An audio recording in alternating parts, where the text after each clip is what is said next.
A number of people have asked me to do a podcast on Tommy Robinson, the case of Tommy Robinson. Now, I've done a lot of podcasts in the last 6 months on the principles of English law, which I regard as being extremely important, which are being circumnavigated almost now on a weekly basis. Now, most of the principles of English law are governed by statute, but there are a couple which are governed by tradition. One is the great comment that was made in the 1930s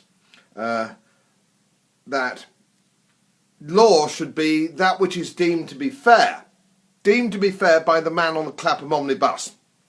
Deemed to be fair, natural justice, if you will. And of course, the other one is not only must justice be done, justice must be seen to be done.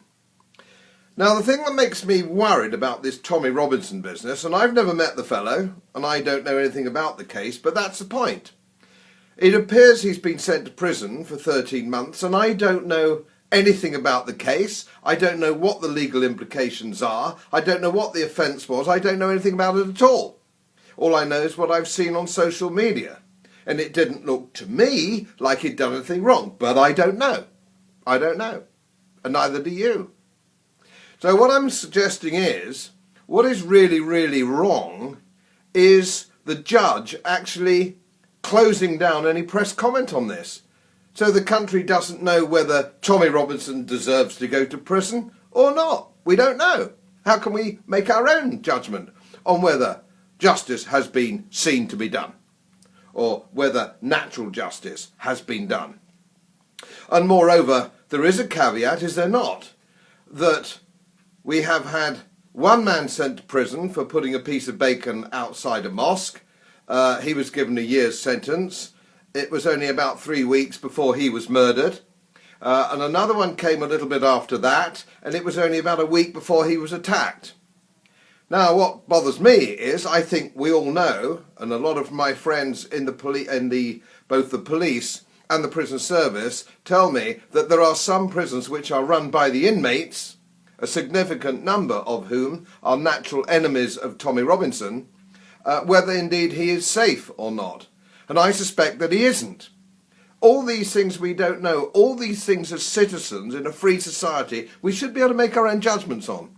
But we can't, because they've closed down any press freedom on this.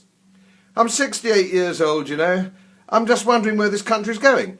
I'm honestly wondering where this country's going. Because it seems to me we're going back to sort of the East Germany of the Soviet Union.